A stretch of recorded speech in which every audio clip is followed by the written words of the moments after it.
Assalamualaikum teman-teman yang soleh dan soleha. Apa kabar? Kembali lagi dengan Science Time. Video kali ini akan melanjutkan materi sistem reproduksi pada manusia. Tapi sebelumnya jangan lupa like, subscribe, dan tekan loncengnya ya. Biar teman-teman tetap gak ketinggalan materi-materi IPA lainnya.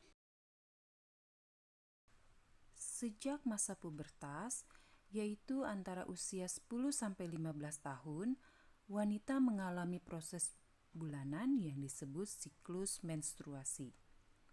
Pada wanita, ovarium menghasilkan progesteron dan estrogen.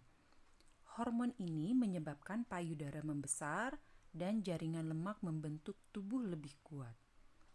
Hormon estrogen berfungsi merangsang matangnya indung telur, permulaan siklus menstruasi, merangsangnya kematangan rahim, serta membantu mempersiapkan rahim sebagai tempat berkembangnya janin.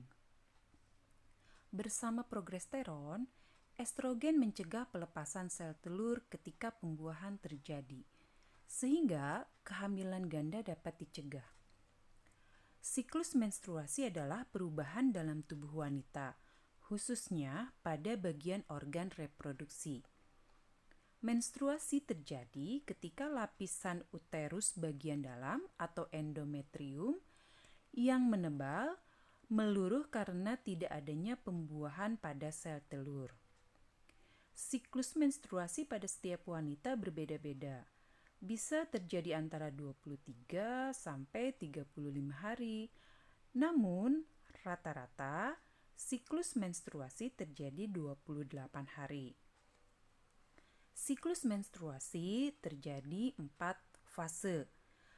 Fase pertama adalah fase menstruasi, yaitu luruhnya dinding rahim disebabkan oleh penurunan kadar hormon estrogen dan progesteron, serta terbentuknya folikel. Hormon estrogen dan progesteron ini berpengaruh pada emosional. Fase kedua yaitu praovulasi dan ovulasi. Pada fase ini, dinding rahim yang meluruh mulai menebal kembali. Fase ketiga yaitu pramenstruasi. Pada fase ini, dinding rahim makin menebal karena folikel telah pecah dan mengeluarkan sel telur, membentuk korpus luteum, dan pada fase ini disebut PMS atau fase pramenstruasi. Dan fase keempat, sel telur mencapai rahim. Jika sel telur telah dibuahi, maka akan tertanam di endometrium. Tetapi jika tidak dibuahi, maka endometrium akan meluruh kembali yang kita sebut sebagai menstruasi. Teman-teman pernah mendengar oogenesis? Oogenesis adalah proses pembentukan sel telur atau ovum di dalam ovarium. Oogonium membelah diri secara mitosis sehingga jumlahnya mencapai lebih dari 7 juta oosit primer. Namun, oosit primer ini akan terus berkurang hingga 1-2 juta saja. Oogenesis dimulai dengan adanya mitosis dan meiosis. Oogonium akan matang dan menjadi oosit primer. Lalu, oosit primer akan bermeiosis menghasilkan oosit sekunder. Proses oogenesis ini mengalami perkembangan sitoplasma yang tidak seimbang. Akibatnya, hanya ada satu oosit sekunder yang akan mengalami meiosis kedua, menghasilkan ootit. Dan ootit inilah yang akan berkembang menjadi ovum. Sedangkan spermatogenesis adalah proses pembentukan sperma. Spermatogenesis adalah awal perbentukan spermatozoa.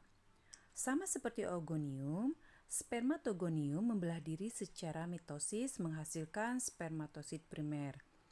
Kemudian, spermatosit primer membelah diri secara meiosis menjadi spermatosit sekunder.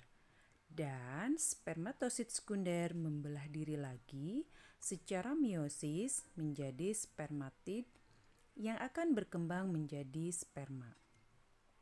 Berbeda dengan oogenesis, pada spermatogenesis, semua sel berkembang sempurna, sehingga semua spermatosit primer akan berkembang menjadi sperma.